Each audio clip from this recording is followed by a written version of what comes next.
Hello everyone, welcome back. आज की इस वीडियो में हम एसएससी द्वारा पूछे गए अब तक जितने भी सिनोनिम्स हैं उन्हें हम डिस्कस करने वाले हैं। सिनोनिम्स की ये पार्ट 3 वीडियो है। इससे पहले मैं 2 पार्ट ला चुकी हूँ, तो अगर अभी तक आपने नहीं देखा है तो वीडियो का लिंक डिस्क्रिप्शन में आप जाके ज़रूर देखिएगा, ठीक है। तो देखिए दोस्तों, सबसे बड़ा प्रॉब्लम क्या होता है कि लोग सिनोनिम्स याद करने के लिए बहुत से ट्रिक बनाते हैं, ठीक है। तो मैं तो कहूँगी अगर आपको ट्रिक ही याद करना है तो ट्रिक से बेटर है कि आप सिनोनिम्स को ही रट डालो, क्योंकि एग्जाम हॉल में क्या होता है कि हम ट्रिक ही भूल जाते हैं कि वो क्या ट्रिक थी कि जिसे हम सिनोनिम्स याद किए थे, ठीक है। तो इस ट्रिक पे बिल्कुल भी फोकस मत करिएगा, खासतौर से सिनोनिम्स, एंटोनिम्स, ये वोकैबुलरी का जितना भी सेशन है, ठीक है। तो प्रॉब्लम क्या होती है कि हम सिनोनिम्स याद कैसे करें, हमें बहुत ज़्यादा समय लग जाता है क्योंकि बहुत ज़्यादा कन्फ्यूजिंग वर्ड होता है। तो देखिए, कुछ नहीं करना है, सिंपल से मेरी बात ध्यान से सुनिएगा कि हम सिनोनिम्स याद करने में जितना समय लगाते हैं उससे कम समय में हम किसी भी वर्ड का मीनिंग याद कर लेंगे, ठीक है। तो जो भी हमसे सिनोनिम्स पूछता है आप उसका सिनोनिम्स मत याद करिए, उसकी वर्ड एंड मीनिंग याद कर लीजिए, ठीक है। जब वो आपको याद हो जाएगा तो जब आप एग्जाम हॉल में क्वेश्चन देखेंगे और 4 ऑप्शन दिए रहते हैं, ठीक है, मतलब क्वेश्चन दिए रहेगा और क्वेश्चन के 4 ऑप्शन दे देंगे, तो आप देखेंगे कि आपको ईजिली एलिमिनेट कर पा रहे हैं या उस क्वेश्चन का डायरेक्ट आपको हिंदी मीनिंग याद हो रहा है और ऑप्शन के भी हिंदी मीनिंग याद है, तो आप डायरेक्ट कर पा रहे हैं कि इसका सिनोनिम्स ये होगा। अगर नहीं, तब भी नहीं हो पाता तो आप डायरेक्ट एलिमिनेट तो कर ही पाएंगे कि ये तो नहीं होगा, तो बाकी जो बचेगा वही आंसर होगा, ठीक है। तो ये तरीका होता है सिनोनिम्स याद करने का, ये मेरा तरीका है। होप सो कि बहुत लोगों को अच्छा लगे या ना लगे, ठीक है, लेकिन एक बार मैं कहूँगी कि एक बार ट्राई करिएगा, इससे आप बहुत जल्दी सिनोनिम्स या एंटोनिम्स याद कर पाएंगे, ठीक है। तो चलिए बिना टाइम वेस्ट किए अपने वीडियो को स्टार्ट करते हैं।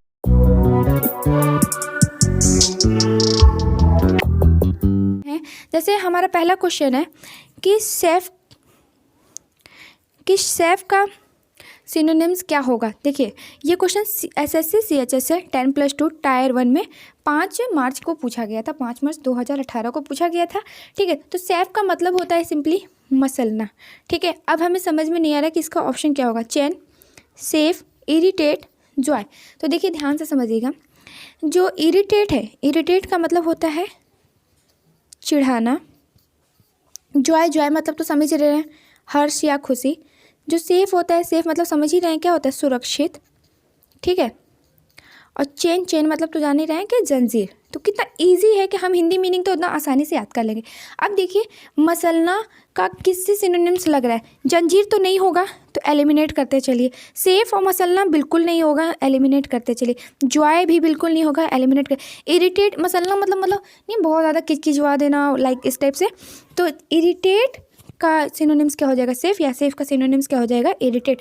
तो option C is right answer. समझ में आया? देखिए कितना इजी तरीके से हम याद कर लिए, हमें बिल्कुल भी नहीं पता था इन चारों में से क्या होगा, लेकिन अगर हम एलिमिनेट, हिंदी मीनिंग हमें याद हो गया, हिंदी मीनिंग हमने लिख लिया, फिर देखिए हमने कितना आसानी से एलिमिनेट कर लिया, ठीक है। तो बस यही होता है तरीका याद करने का। अगर इस टाइप से ट्राई करेंगे ना, मेरा दावा है कि आप 100% सिनोनिम्स ईजी तरीके से याद कर पाएंगे, ठीक है। तो चलिए नेक्स्ट क्वेश्चन पे चलते हैं। अगला क्वेश्चन फेलिसिटी है। देखिए, ये भी फेलिसिटी भी हमारा ये एसएससी सीएचएसएल 10+2 टायर 1 के एग्जाम में मतलब 5 मार्च को पूछा गया था, ठीक है। तो फेलिसिटी का मतलब होता है परम सुख, ध्यान से समझिएगा, फेलिसिटी का मतलब होता है परम सुख, ठीक है। अब ऑप्शन दिया है ब्लिस, माइजरी, इरिटेट, जॉय। देखिए, इरिटेट और जॉय अभी जस्ट मैंने बताया, इरिटेट मतलब होता है चिढ़ाना और जॉय मतलब होता है खुशी, ठीक है। अब बच्चा माइजरी मतलब होता है हमारा कष्ट, और जो ब्लिस मतलब होता है वो होता है परमानंद, मतलब कि परमानंद मतलब नहीं था, मतलब आनंद का भी बहुत ज़्यादा, परमानंद नहीं, परम सुख है। तो लाइक समझिए, इरिटेट तो नहीं होगा, हमें परम सुख चाहिए, तो इरिटेट तो नहीं होगा, चिढ़ाना। खुशी में भी जरूरी नहीं कि आप खुश है तो आपको बहुत ज़्यादा खुशी या परम सुख है, नहीं होगा। बच्चा माइजरी तो बिल्कुल नहीं होगा क्योंकि यह कष्ट है, तो कष्ट और परम सुख का बिल्कुल तालमेल नहीं। बच्चा क्या हमारा ब्लिस मतलब होता है परमानंद या परम सुख, ठीक है। तो यानी कि फेलिसिटी का जो सिनोनिम्स हो जाएगा वो हो जाएगा ब्लिस, ठीक। अगला क्वेश्चन है डिस्क्रीट। ये क्वेश्चन एसएससी सीएचएसएल 10+2 5 मार्च को भी ये शायद पूछा गया था, 5 मार्च, माफ़ कीजिएगा, ये 4 मार्च को पूछा गया था, ठीक है, ये 4 मार्च को पूछा गया था। तो इसका हमें डिस्क्रीट का भी देखिए हिंदी मीनिंग नहीं पता है। ऑप्शन है डिस्क्राइब, केयरफुल, रश और मंडेन, ठीक है। तो अब हमें कैसे पता चलेगा, तो देखिएगा, डिस्क्रीट का मतलब होता है विचारशील, डिस्क्रीट का मतलब होता है विचारशील, ठीक। और केयरफुल का मतलब होता है, सभी को पता है, सावधान, ठीक है। और रश मतलब पता है ना, मतलब कोई भी चीज़ के लिए बहुत ज़्यादा उतावला या उत्तेजित, ठीक। मंडेन का मतलब होता है सांसारिक। थोड़ा सा देखिए दोस्तों, आपका समय लगेगा, लेकिन अगर आप इस तरीके से कर लिए ना, मतलब आप 100% सिनोनिम्स अच्छे से याद कर पाएंगे। थोड़ा सा आपको समय लगेगा तो प्लीज़ उसके लिए माफ़ कीजिएगा, लेकिन आप इस तरीके से ज़रूर पढ़ के देखिएगा अगर अभी तक आपको सिनोनिम्स याद करने में प्रॉब्लम हो रही होगी तो। ठीक है, अदरवाइज़ किसी को ट्रिक से ही याद हो जाता है तो वो भी अच्छी बात है, ट्रिक ही याद कर लो। खैर, डिस्क्राइब का मतलब होता है जैसे नहीं, कोई भी चीज़ हमको वर्णन करना है तो वर्णित। तो आप देखिए, ढूंढिए, विचारशील, वर्णित, केयरफुल, रश और मंडेन। ठीक है, देखिए डिस्क्राइब वर्णन करना और विचारशील मतलब अलग सेंस है। ठीक है, तो ये तो नहीं होगा। ठीक, रश मतलब होता है उतावला, तो कोई चीज़ तुम अगर आप विचार कर रहे हैं, विचारशील कर रहे हैं, तो उसमें आप उतावले बिल्कुल नहीं हो सकते, क्योंकि आप उसमें थोड़ा सा तो समय लगाएंगे, क्योंकि तभी तो आप सोच रहे हैं ना, तो रश भी नहीं होगा। बच्चा मंडेन मतलब सांसारिक, तो सांसारिक और विचारशील का कोई तालमेल नहीं, तो ये नहीं होगा। तो बच्चा क्या हमारा केयरफुल, कोई भी चीज़ आप केयरफुली कर रहे हैं, यानी कि बहुत सोच विचार के कर रहे हैं, समझ में आ रहा है, मतलब बहुत सावधानी से कर रहे हैं, सावधानी में ही हमारा सोच विचार जुड़ा हुआ है, यानी कि डिस्क्रिट का जो आंसर हो जाएगा वो हो जाएगा केयरफुल इज राइट आंसर। समझ में आया? ठीक है, अब अपने नेक्स्ट क्वेश्चन पे चलते हैं। देखिए ये भी क्वेश्चन हमारे एसएससी सीएचएसएल टायर 1 में 10+2 वही 4 मार्च को पूछा गया था। हाइब्रिड का 4 मार्च 2018 को ना। ठीक है, आप जाकर चेक कर सकते हैं ऑफिशियल वेबसाइट पे। तो हाइब्रिड है। अब हाइब्रिड का मतलब क्या होता है अभी मैं बता रही हूँ, उसके ऑप्शन देख लेते हैं। Homogeneous, composite, pure, love. ठीक है, हाइब्रिड का मतलब होता है शंकर। ठीक है, और होमोजीनियस का मतलब होता है समरूप, मतलब एक ही जैसा। ठीक है, कंपोजिट का मतलब होता है मिला जुला। ठीक है, मिला जुला। और प्योर का मतलब होता है, सभी को पता है, शुद्ध। और जो लव का मतलब होता है तो प्यार।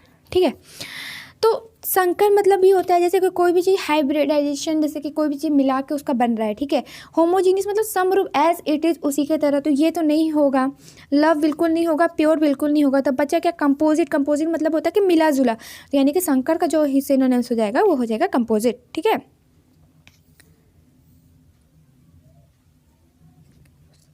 अगला क्वेश्चन है कैरोस। ठीक है, तो इसका क्या होगा, ये देखिए, ये क्वेश्चन एसएससी सीजीएल टायर 2 20 फरवरी 2018 को पूछा गया था। इसका जो ऑप्शन है ग्रीफ, ओवरलुक, फ्रोलिक और डिसरिगार्ड। ठीक है, तो इसका पहले इसका मीनिंग जानिए। जो कैरोस है इसका मतलब होता है बहुत पीना, बहुत पीना।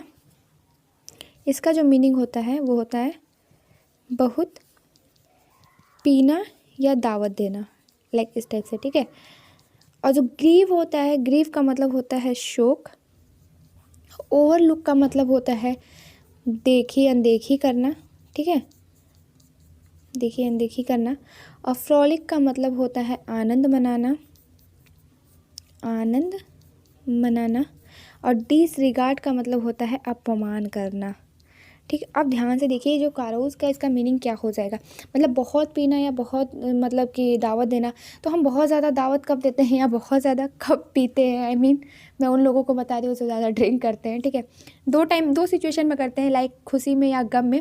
खैर ये सब मत देखिएगा, आप ध्यान दीजिए दावत देने पर। तो आप दावत कब किसी को देते हैं, जब आप बहुत खुश होते हैं या बहुत अच्छा, मतलब आपके लिए खुशी की बात होगी तभी तो आप दावत देंगे।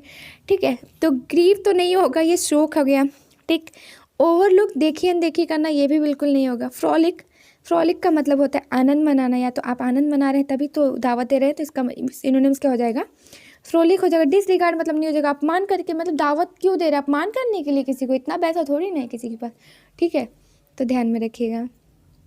अगला क्वेश्चन है बेरेफ्ट। ठीक है, तो बेरेफ्ट का सिनोनिम्स क्या हो जाएगा, ध्यान से देखिएगा। ऑप्शन है फुल, डिप्रेव्ड, हैप्पी, पॉपुलस। तो देखिए हैप्पी का मतलब सभी को पता है खुशी या उल्लास। ठीक है, पॉपुलस का मतलब सभी को पता है प्रसिद्धि या प्रसिद्ध।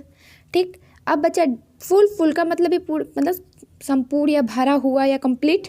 ठीक है, तो ये हुआ। अब बच्चा डिप्रेव, देखिए हमें मतलब मैंने कभी याद ही नहीं किया, सच्ची बता रही हूँ मैं, ये वर्ड मैंने कभी नहीं याद किया था, बस पढ़ते पढ़ते इतना याद हो जाता है। तो इसीलिए मैंने कहा कि सिनोनिम्स में अगर आपको सिनोनिम्स याद करना है या एंटोनिम्स याद करना है तो फिर वर्ड मीनिंग पे फोकस करिए, ऑटोमेटिक आप एलिमिनेट कर पाएंगे। और मैं ऐसे ही एलिमिनेट करती थी। ठीक है, तो ये मैं अपना मतलब पॉइंट ऑफ व्यू बता रही हूँ या अपना जो एक्सपीरियंस है वो बता रही हूँ। ठीक है, प्लीज़ इस पर कोई कमेंट मत करिएगा। एक्चुअली जो हमारे संविधान में बोलने की स्वतंत्रता है, आर्टिकल 19, राइट। ठीक है, तो मैं भी बोलने का स्वतंत्रता है मुझे भी, इसलिए मैं बोल रही हूँ। और खैर इसमें अभी भी आप कमेंट कर सकते हैं कि मैम आप हमें क्यों मना करें, हमें भी तो बोलने का स्वतंत्रता, ठीक है आप ही बोलिए। खैर लेकिन प्लीज़ ज़्यादा मत बोलिएगा, ठीक है। बहुत लोगों का कमेंट बहुत ज़्यादा नेगेटिविटी आती है तो थोड़ा सा आदमी डीमोटिवेट हो जाता है, ठीक है। तो चलिए हम अपने ऑप्शन पे आते हैं कि जो डिप्रीव्ड का होता है, डिप्रीव्ड का मीनिंग हो जाता है वंचित। ध्यान से समझिएगा, वंचित। अगर आज तक नहीं याद है ना तो याद भी हो जाएगा। वंचित, तो देखिए बेरेफ्ट का मतलब हो जाता है कि मतलब आप कोई भी चीज़ आप खो दिए हैं, उसके लिए आपके अंदर बहुत ज़्यादा सैडनेस है, ठीक है, बहुत ज़्यादा दुख है। मतलब नहीं होता आदमी, मतलब आदमी एकदम पागल हो जाता है कि अरे यार ये क्या हो गया, ठीक है। तो ये इस टाइप से है। जैसे दीवाने भी समझ लो, जो मान लो कोई लड़की को चाहे बाय मतलब बस बात बता रही हूँ, ठीक है, कि उनको नहीं मिली फिर वो एकदम पागल की तरह हो गया, लाइक देवदास, ठीक है। तो बेरेफ्ट का मतलब ये होता है। अब देखिए डिप्रीव्ड का मतलब हो जाता है वंचित। वंचित मतलब किसी भी चीज़ से आप मतलब रह गए हो। जैसे नहीं कहते कि हम 2 मार्क्स से वंचित रह गए या डिप्रीव्ड रह गए। मतलब आप एग्ज़ाम मतलब सोचिए आप जॉब निकाल नहीं मारते, सिर्फ 2 मार्क्स से आपका कट गया, कितना ज़्यादा दुख होता है ना, मैं थोड़ा समझ सकती हूँ, ठीक है।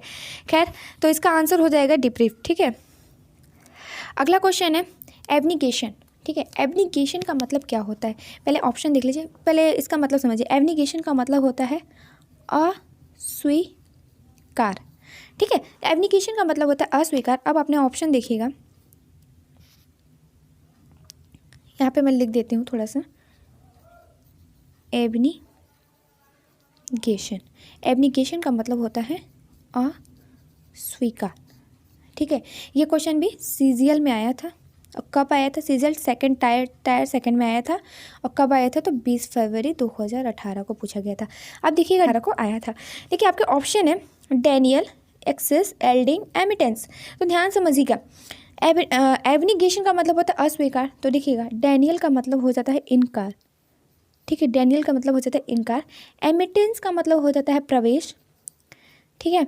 और एक्सेस का मतलब हो जाता है अधिक, नहीं कहते कि मतलब बहुत ज़्यादा एक्सेस नहीं कर रहा है, ठीक है, अधिक। एल्डिंग का मतलब हो जाता है मान लेने वाला, जैसे कोई मान लेने वाला कोई भी बात है, ठीक है, वो मान लेता है चुपचाप। तो ये हुआ। अब देखिए एब्निगेशन मतलब होता है अस्वीकार, ठीक। एब्निगेशन का मतलब होता है अस्वीकार। डैनियल का मतलब क्या होता है इनकार। कोई भी चीज़ को तो आप इनकार कर दीजिए या अस्वीकार करिए, बात तो वही हुआ। तो यानी कि एब्निगेशन का सिनोनिम्स क्या हो जाएगा, डैनियल, ठीक है। एक्सेस नहीं हो सकता क्योंकि उसमें और अधिक क्षमता नहीं है, मतलब और अधिक नहीं होगा।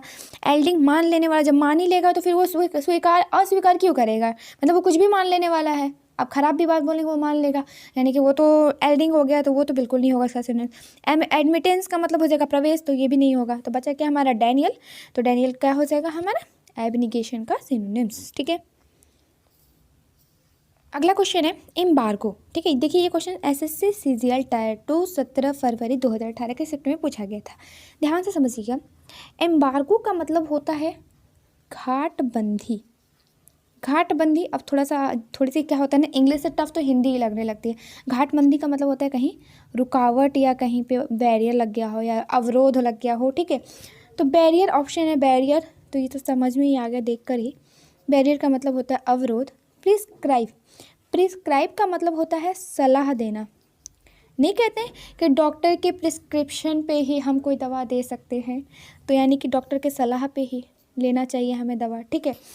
कंफर्ट मतलब सभी को पता है आरामदायक या आराम देना। जस्टिफाई मतलब कोई भी चीज़ को आप जस्टिफाई कर रहे हैं यानी कि बहुत मतलब उसको सोच विचार के उसका एक अच्छा सा निर्णय ले रहे हैं, यानी कि औचित्य साबित कर रहे हैं, ठीक है। औचित्य साबित करना, ठीक है। तो इसका आंसर समझ में सिंपली आ गया। अगर हमें एम्बार्गो का मीनिंग पता होगा कि वो अवरोध या रुकावट, गाठबंदी, तो इसका आंसर हो जाएगा बैरियर इज राइट आंसर। अगला हाउंड का मतलब आउंड या हाउंड जो भी बोलिए, तो इसका मतलब हो जाता है घृणित व्यक्ति। मतलब ऐसे व्यक्ति मतलब जिनसे घृणा आए, ठीक है, घृणित व्यक्ति या शिकारी कुत्ता, ठीक है, शिकारी कुत्ता, ठीक है। तो आपके ऑप्शन है क्रिटिक, माइग्रेट, बिगल, वेरिएबल। देखिए हमें तो इसका ऑप्शन नहीं पता, लेकिन हम माइग्रेट हमेशा न्यूज़ में सुनते थे कि माइग्रेट का मतलब होता नहीं कहते कि ये माइग्रेट बर्ड है, मतलब यहाँ प्रवासी पक्षी या, ठीक है। तो माइग्रेट का मतलब हो जाता है विस्थापित यानी यहाँ से वहाँ चले जाना, ठीक है। वेरिएबल, वेरिएबल जैसे हम लोग मैथ्स में वेरिएबल, ये वेरिएबल यानी चर है, यानी कि अस्थिर है ना, तो अस्थिर, ठीक। अब बचा क्या, क्रिटिक। क्रिटिक का मतलब होता है जैसे नहीं, क्रिटिसाइड करना यानी कि किसी का आलोचना करना, तो इसका क्या हो जाएगा, आलोचक। अब बचा हमारा बिगल। बिगल का मतलब होता है छोटा शिकारी कुत्ता या जासूस, ठीक है। नहीं शायद हम बचपन में पढ़ते थे कि सीआईडी कुत्ता लग गया यानी कि जासूसी कुत्ता, ठीक है। तो इसका आंसर हो जाएगा बिगल इज राइट आंसर। समझ में आया, घृणित व्यक्ति या शिकारी कुत्ता, ये हो जाएगा बिगल, ठीक है। हाउंड का समझ में आ रहा है ना। थोड़ा सा मेरी बातों को ध्यान से सुनिएगा, समझिएगा, आप याद कर लेंगे, बिलीव मी, ठीक है। चलिए अगला क्वेश्चन है गज़ल। गज़ल का मतलब होता है बहुत खाना पीना। तो कितने लोगों को खाना पीना बहुत ज़्यादा पसंद है, कमेंट करके ज़रूर बताइएगा। मुझे भी बहुत पसंद है, लेकिन मेरे शरीर में खाना लगता नहीं है, ठीक है। खैर अगला इसका ऑप्शन है शिप, मतलब घुट। ये तो पता है ना कि एक शिप ले लीजिए, पता है आप लोग कहाँ सोच रहे होंगे। खैर इम्बाइब। इम्बाइब का मतलब होता है सोख लेना। क्या होता है, सोख लेना। स्टार्व। स्टार का मतलब होता है ललचाना। आप सभी अपने भाई बहनों को तो ज़रूर ललचाते होंगे, छोटे छोटे भाई बहन होते हैं प्यारे प्यारे। और रिलीज़ का मतलब होता है रिहाई। अब आप देखिए, चूज़ करिए क्या एलिमिनेट कर पाएंगे। गज़ल का मतलब होता है बहुत खाना पीना, ठीक है। तो सिप तो बिल्कुल नहीं होगा। सिप मतलब एक सिप, मतलब छोटा सा घुट ले लिया, तो ये तो नहीं होगा। बहुत खाना पीना कहाँ सिप, एक सिप या एक बाइट, बिल्कुल नहीं होगा, ठीक है। इम्बाइब मतलब होता है सोख लेना, अभी इस पर आ रहा है। स्टार मतलब होता है ललचाना। अगर आप ललचा ही रहे हैं यानी कि बहुत ज़्यादा खाते पीते घर के नहीं है, ठीक है। प्लीज़ इसे अपने ऊपर मत लीजिएगा, ठीक है। बस मैं पढ़ा रही हूँ ताकि, मतलब मैं इस तरीके से याद करा रही हूँ ताकि आपको याद हो जाए, समझ रहे हो। क्वेश्चन का आंसर हो जाएगा इम्बाइब। इम्बाइब मतलब होता है सोख लेना इज राइट आंसर, ठीक है। अगला क्वेश्चन है पेंसिव। पेंसिव का मतलब होता है उदासीन या चिंताग्रस्त, ठीक है। उदासीन या चिंताग्रस्त। तो ऑप्शन देख लेते हैं। इग्नोरेंट। इग्नोरेंट मतलब जैसे नहीं कहते इग्नोर कर रहा है, यानी कि अनजान बनना, ठीक है। और नेग्लिजेंट या नेग्लिजेंट, इसका मतलब हो जाता है लापरवाह, ठीक है। थॉटफुल मतलब समझ ही रहे हैं, सोच विचार या चिंतापूर्ण, ठीक है। और जो शैलो है, शैलो का मतलब हो जाता है उथला, ठीक। तो इस क्वेश्चन का आंसर क्या हो जाएगा। पेंसिव का मतलब मैंने अभी बताया उदासीन या चिंताग्रस्त, यानी कि जो थॉटफुल होगा चिंताग्रस्त इज राइट आंसर, ठीक है। अगले क्वेश्चन पे चलते हैं। अगला क्वेश्चन है डिससेमिनेट, ठीक है। डिससेमिनेट। डिससेमिनेट का मतलब होता है प्रसार करना। डिससेमिनेट का मतलब होता है प्रसार करना। कलेक्ट मतलब क्या होता है, इकट्ठा करना, ठीक। कंसील का मतलब क्या हो जाएगा, छिपाना। नहीं, वो हम लोग लाइक फेस मेकअप में कहते हैं ना कंसीलर लगाना, तो कंसीलर क्या करता है, जो हमारी पोर है और हमारे जो दाग धब्बे हैं उनको छुपा देता है, ठीक है। हाइड मतलब तो समझ ही आ रहा है, छिपा देना, ठीक। और डिस्पर्स। डिस्पर्स का मतलब हो जाता है फैलाना। तो देखिए हमारा क्वेश्चन क्या था, डिससेमिनेट का मतलब होता है प्रसार, प्रसार मतलब होता है फैलाना, यानी कि इस क्वेश्चन का आंसर हो जाएगा डिस्पर्स इज राइट आंसर। अगला क्वेश्चन है डिपोजिशन। डिपोजिशन का मतलब होता है उतारना। डिपोजिशन का मतलब क्या हो जाता है, उतारना, ठीक है। तो आपके ऑप्शन है एसेंट। एसेंट का मतलब हो जाता है आरोहण। और एम्प्लॉयमेंट का मतलब पता ही है रोजगार। और इम्पीचमेंट का मतलब महाभियोग, जैसे सभी को पता है कि राष्ट्रपति पे महाभियोग लगा के उनको हटाने की प्रक्रिया है, ठीक है। और कोरोनेशन। कोरोनेशन का मतलब हो जाता है राज्याभिषेक, ठीक है। तो देखिए हमें करना क्या है, हमें चाहिए किसी को उतार रहे हैं यानी कि किसी के पोजीशन से उसको डिपोजिशन कर रहे हैं, ठीक है। तो एसेंट मतलब होता है कि आरोहण करना, ठीक है। तो ये तो मतलब हम ले रहे हैं। एम्प्लॉयमेंट मतलब रोजगार, रोजगार देना। कोरोनेशन मतलब राज्याभिषेक, तो हमारा बच्चा क्या इम्पीचमेंट। इम्पीचमेंट मतलब क्या होता है, उसको हटा देना, ठीक है। तो यानी कि डिपोजिशन का जो सिनोनिम्स हो जाएगा वो इम्पीचमेंट हो जाएगा, ठीक है। अगले क्वेश्चन पे जाते हैं कॉन्गेनियल, ठीक है। कॉन्जेनियल या कॉन्गेनियल का मतलब होता है कि अनुकूल, ठीक है। अनुकूल, ठीक है। अनुकूल, ठीक है। तो इसका ऑप्शन देखिए कॉर्डियल। कॉर्डियल का मतलब होता है हार्दिक, ठीक। हार्श। हार्श का मतलब होता है कठोर। और हेटफुल मतलब समझ ही रहे हैं कि घृणित। और अनफ्रेंडली का मतलब हो जाता है अमित्र, या मतलब कि कोई फ्रेंडली अनुकूल नहीं है, ठीक है। तो इसका आंसर क्या हो जाएगा, कॉर्डियल। कॉर्डियल का मतलब होता है हार्दिक। देखिए अनुकूल है तो कठोर तो होगा नहीं, घृणित होगा नहीं, अमित्र होगा नहीं। अनुकूल मतलब उसके एनवायरनमेंट के हिसाब से, यानी कि हार्दिक। ठीक है, हार्दिक इज राइट आंसर, यानी कि कॉर्डियल इज राइट आंसर। अगला क्वेश्चन है एविडेंट। देख सकते हैं कि SSC stenographer grade C Hindi में पूछा गया था कब, 14/9/2017 को। तो क्वेश्चन है एविडेंट। एविडेंट का मतलब क्या होता है पहले ये जानिए। एविडेंट कहते हैं ना कि हमारे पास एविडेंट है यानी कि प्रत्यक्ष साक्ष्य है। ठीक है, तो अनक्लियर, अनक्लियर मतलब क्या हो जाता है कि मतलब अप्रत्यक्ष, अच्छे से अस्पष्ट। ठीक है, अस्पष्ट हो गया। और डबियश मतलब क्या हो जाता है, डबियश मतलब भी हो जाता है अस्पष्ट, याद रखिएगा। डबियश मतलब भी क्या हो जाता है, अस्पष्ट। हिडन मतलब समझ ही रहे हैं, छिपा हुआ। ऑब्वियस कहते हैं ना, ऑब्वियस से बात है यानी कि स्पष्ट रूप से बात है। तो इस क्वेश्चन का आंसर क्या हो जाएगा, एविडेंट मतलब होता है प्रत्यक्ष यानी कि ऑब्वियस से बात है, तो आंसर क्या हो जाएगा, ऑब्वियस। ठीक है, अगला क्वेश्चन है एरोस। एरोस का मतलब हो जाता है उकसाना या जगाना। क्या हो जाएगा, उकसाना या जगाना। ठीक है, ऑप्शन है डिसेंचेंट। डिसेंचेंट का मतलब हो जाता है हमारा जादू टोने के प्रभाव से छुड़ाना। ध्यान समझिएगा, जादू टोने के प्रभाव से छुड़ाने को डिसेंचेंट कहते हैं। डिस्करेज मतलब समझ ही रहे हैं कि डिस्करेज का मतलब समझ ही रहे हैं कि मतलब किसी को डिस्करेज कर रहे हैं, मतलब उसके साहस को तोड़ रहे हैं। ठीक है, और सीज का मतलब जान ही रहे हैं कि बंद करना, कहते हैं कि उसकी दुकान को सीज कर दिया गया। और इनसाइट, इनसाइट का मतलब होता है कि उत्तेजित करना। क्या हो जाता है, उत्तेजित करना। तो इस क्वेश्चन में क्या था, हमसे पूछा था कि एरोज, एरोज का मतलब उकसाना या उत्तेजित करना। तो यानी कि इस क्वेश्चन का आंसर क्या हो जाएगा, इनसाइट इज राइट आंसर। ठीक है, अगला क्वेश्चन है प्लॉसिबल। प्लॉसिबल, तो इसका मतलब होता है, प्लॉसिबल का मतलब होता है प्रशंसनीय, प्रशंसनीय। ठीक है, तो इम्प्रोबेबल, इम्प्रोबेबल का मतलब हो जाता है असंभव, याद रखिएगा, असंभव। अनलाइकली, अनलाइकली का मतलब कि कोई चीज़ की संभावना नहीं है, संभावना नहीं है, मतलब अच्छा नहीं है या पसंद नहीं है, अनलाइकली। और रीजनेबल मतलब होता है कि नहीं, कहते कि रीजनेबल है, मतलब इसके ही कारण है, उचित। और प्रीपोस्टेरस, प्रीपोस्टेरस का मतलब हो जाता है निरर्थक या बेहुदा, निरर्थक या बेहुदा। तो देखिए हमारा ऑप्शन क्या है, प्लॉसिबल मतलब प्रशंसनीय। तो देखिए निरर्थक या बेहुदा तो बिल्कुल नहीं होगा, अनलाइकली नहीं होगा, इम्प्रोबेबल, इम्प्रोबेबल का मतलब क्या हो जाता है, असंभव, तो ये नहीं होगा। प्रशंसनीय है यानी कि कोई चीज़ उचित है, तो हमारा प्रशंसनीय होगा। ठीक है, चलिए अगला क्वेश्चन है फीबल। फीबल का मतलब होता है कमजोर। ध्यान से देखिएगा, फीबल का मतलब होता है कमजोर। तो स्ट्रॉन्ग तो बिल्कुल नहीं होगा, ऐसे भी पता है स्ट्रॉन्ग का मतलब कहता है कठोर या मजबूत।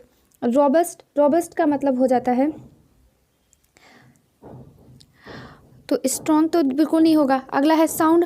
देखिए साउंड मतलब क्या होता है, आवाज़। और वीक मतलब होता है कमज़ोर। तो हम समझ में आ रहा है देख कर ही कि फीबल और वीक इज़ राइट आंसर, यानी कि फीबल का जो आंसर हो जाएगा वो क्या हो जाएगा, weak is right answer. Palpable, palpable का मतलब होता है महसूस, महसूस यानी कि फीलिंग।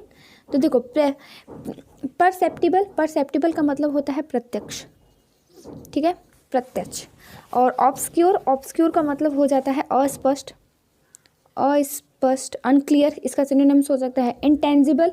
इंटेंजिबल का मतलब होता है कि जो छूने योग्य न हो, छूने योग्य न हो। और क्लियर मतलब तो समझ ही आ रहा है कि स्पष्ट, क्लियर मतलब स्पष्ट। तो देखिए क्लियर का सिनोनिम्स क्या हो सकता है, परसेप्टिबल, परसेप्टिबल हो सकता है। ठीक है, तो हमें क्या चाहिए, महसूस। ठीक है, महसूस। ठीक है, तो इसका मतलब प्रत्यक्ष। तो प्रत्यक्ष इसका आंसर हो जाएगा, जो चीज़ मतलब डायरेक्ट है, पाल्पेबल है, मतलब महसूस करते हैं, वो प्रत्यक्ष है, सामने है। ठीक है, तो यानी कि इस क्वेश्चन का आंसर हो जाएगा परसेप्टिबल। अब देखिए इसका इंटोनिम्स हो सकता है इंटेंजिबल, जो ना छूने योग्य लेकिन परसेप्टिबल है, उसका होगा पाल्पेबल का। ठीक है, अगला क्वेश्चन है फर्स्टीन। फर्स्टीन का मतलब होता है निरर्थक। देखिएगा निरर्थक, ठीक है, निरर्थक का मतलब या इसको और थोड़ा सा मतलब कि सरल लैंग्वेज में बोले तो अतिशयोक्ति। अतिशयोक्ति का मतलब हो जाता है कि बढ़ा चढ़ा के कहना। ठीक है, अतिशयोक्ति। ठीक, तो ऑप्शन है अनप्रिटेंशियस। अनप्रिटेंशियस का मतलब हो जाता है सरल। टिमिड, टिमिड का मतलब हो जाता है डरपोक, टाइमिड या टिमिड बोलिए। एरोगेंट, एरोगेंट का मतलब हो जाता है हठी या जिद्दी।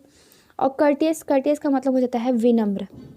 ठीक है, तो इस क्वेश्चन का आंसर हो जाएगा एरोगेंट इज राइट आंसर। देखिए फर्स्टियन यानी कि निरर्थक या अतिशयोक्ति, मतलब बहुत ज़्यादा बढ़ा चढ़ा के, तो वो एरोगेंट यानी सॉरी हाँ एरोगेंट यानी कि हठी, बहुत ज़्यादा जिद्दी। ठीक है, यानी कि इस क्वेश्चन का आंसर क्या हो जाएगा, arrogant is right answer, arrogant is right answer. ठीक है, चलिए अगले क्वेश्चन पे चलते हैं।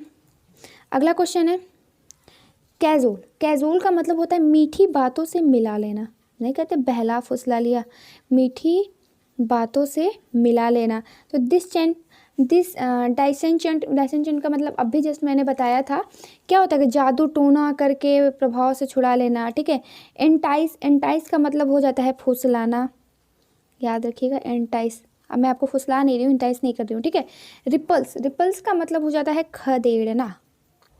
और बली या बुली, इसका मतलब हो जाता है धमकाना। अब ध्यान से देखिएगा, हमें चाहिए कि मीठी बातों में मिलाना यानी कि फुसला लेना, यानी कि इस क्वेश्चन का क्या आंसर हो जाएगा, रिपल्स मतलब क्या हो जाता है, खदेड़ना, सॉरी। इस क्वेश्चन का आंसर हो जाएगा एंटाइस। एंटाइस मतलब होता है फुसलाना, ठीक है। तो एंटाइस का मतलब क्या होता है, फुसलाना। तो कैजुअल का सिनोनिम्स क्या हो जाएगा, एंटाइस। अगला क्वेश्चन है एस टाउन। देखो एस टाउन का मतलब होता है हक्का बक्का रह जाना, नहीं मतलब कोई चीज़ देख के आप एकदम अचंभित हो गए, हक्का बक्का रह जाना, ठीक है। तो इसका ऑप्शन है बी विल्डर। बी विल्डर का मतलब होता है भरमाना, वही फुसलाना, ठीक। और ट्रैंक्विल का मतलब हो जाएगा शांत। और प्लेसिड का मतलब हो जाता है शांत। याद रखिएगा ये सब आगे सिनोनिम्स में पूछ सकते हैं, यहीं से तो घुमा फिरा के पूछेगा, ठीक है। और सेरिन का मतलब हो जाता है निर्मल। देखिए सब हमको एक ही जैसा दिख रहा है, निर्मल, शांत, ठीक है। तो बच्चा क्या, हक्का बक्का, तो हक्का बक्का का मतलब हो जाता है भरमाना, या मतलब कोई चीज़ हक्का बक्का हो गया, मतलब शॉक्ड हो गया तो उसको भरमा लिया गया, ठीक है। तो एस्टाउंड का मतलब हो जाएगा भरमाना। अगला क्वेश्चन है फोनेटिक। फोनेटिक का मतलब होता है ध्वनि संबंधी, समझ ही रहे हैं, ध्वनि संबंधी, साउंड रिलेटेड, ठीक है। म्यूट में तो नो साउंड होता है। रेटिसेंट का मतलब हो जाता है मौन रहने वाला, याद रखिएगा मौन रहने वाला, तो ये भी नहीं होगा ऑप्शन में, ठीक। अगला है साइलेंट का मतलब तो समझ ही रहे, वो भी शांत, चुपचाप, बंद। स्पोकन मतलब हो जाता है बोलने वाला, ठीक है। तो यानी कि जो फोनेटिक है, फोनेटिक का जो सिनोनिम्स क्या हो जाएगा, स्पोकन यानी कि बोलने वाला, फोनेटिक का सिनोनिम्स क्या हो जाएगा, स्पोकन, ठीक है। इल्यूसिव का मतलब हो जाता है मायावी, नहीं कहते इल्यूजन क्रिएट करना, मतलब कि लगता है कुछ और है, होता कुछ और है, ठीक है। तो ऑप्शन है बैफलिंग का मतलब हो जाता है रहस्यमय। इंटाइसिंग का मतलब हो जाता है मोहक, ठीक। डायरेक्टिंग का मतलब हो जाता है रास्ते पर आने वाला। और नोथिंग का मतलब, सॉरी यहाँ नोथिंग नहीं होगा, यहाँ होगा सूथिंग, SOOTHING। सूथिंग का मतलब हो जाता है सुख पाया। देखिएगा यहाँ पे नोथिंग का नहीं होगा, यहाँ पे होगा SOOTHING, यानी कि सुख पाया, कुछ इस टाइप से, ठीक है। तो ध्यान देखिएगा, हमें चाहिए इल्यूसिव का मतलब होता है मायावी, यानी कि बैफलिंग का मतलब क्या होता है, रहस्यमय इज राइट आंसर। रहस्यमय में और मायावी वही चीज़ है, ठीक है। चलिए अगला क्वेश्चन है, एंड आज की वीडियो का last question but not the list, monotonous का मतलब होता है एक लय या एक सुरा, नहीं कहते एकदम एक सुरीय है, मतलब कोई चीज़ चाह लेता तो बस वही कंटिन्यू कुछ दिन तक करते हैं, ठीक है। तो डल मतलब हो जाता है, तो इस क्वेश्चन का राइट आंसर हो जाएगा डल। टाइमिट का मतलब जान ही रहे हैं क्या, डरपोक। अनफ्रेंडली का मतलब अनुकूल। और लस्टी मतलब वही जैसे मोटा ताज़ा, ठीक है। तो इस क्वेश्चन का राइट आंसर क्या हो जाएगा, डल इज राइट आंसर, ठीक है। तो हो बस आज के लिए इतना ही। आशा करती हूँ कि आप सभी को अच्छे से समझ में आ गया होगा। एक बार जैसे मैंने बताया एक बार ट्राई करके देखिएगा, आपको भी सिनोनिम्स आसानी से याद हो जाएंगे। अगर वीडियो अच्छी लगती है तो प्लीज़ वीडियो को लाइक एंड शेयर करना मत भूलिएगा और चैनल को सब्सक्राइब कर लीजिएगा। Thank you for watching. मिलते हैं अपने नेक्स्ट वीडियो में, तब तक के लिए बाय एंड टेक केयर।